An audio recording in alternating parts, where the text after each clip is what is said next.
हम लोग खुद फील्ड में इसलिए मौजूद हैं ताकि दूसरे लोग जो है महफूज रह सकें।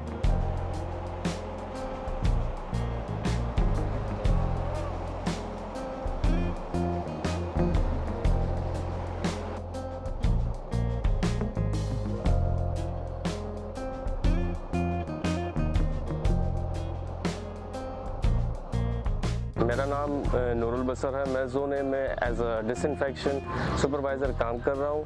हमारी शिफ्ट सुबह नमाज के बाद शुरू होती है, जिसमें हम हमारे दीगर साथी जो हैं सुबह सवेरे अपनी जो है गाड़ी तक पहुँच जाते हैं। उसके बाद उन इलाकों को डिसइंफेक्ट किया जाता है कि जहाँ पर कोरोना वायरस के मरीज़ मौजूद हैं।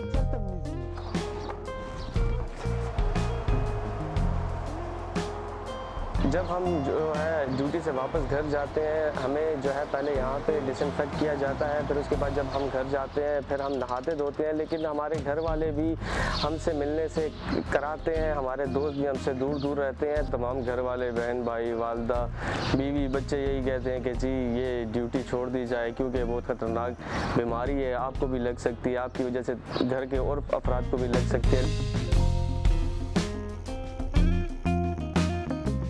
हमारी पहले ड्यूटी जो थी वो 8 घंटे थी, लेकिन जैसे आपको पता है कि कोरोना वायरस की जो वबा है वो फैली हुई है और इमरजेंसी जो है वो डिक्लेयर हो चुकी है, इसलिए ड्यूटी का दौरानिया जो है वो कुछ मुतय्यन नहीं है। कोई मौका ऐसा आ जाता है जहाँ पे हमें ऊपर से ऑर्डर्स होते हैं कि आप लोगों ने ड्यूटी करनी है, तो हमारी रात भी जो है अपने घर वालों से दूर, सबसे दूर जो है हमें ड्यूटी पर गुजारना पड़ती है। लेकिन हमने ये अहद किया है कि जब तक कोरोना वायरस को ख़त्म नहीं किया जाएगा तब तक हम जो है इससे लड़ते रहेंगे, और ये हमारी ड्यूटी है और एक ये कौमी फरीज़ा है जिसको हमें पूरा करना है और हम सबको इसके साथ मिलकर लड़ना है।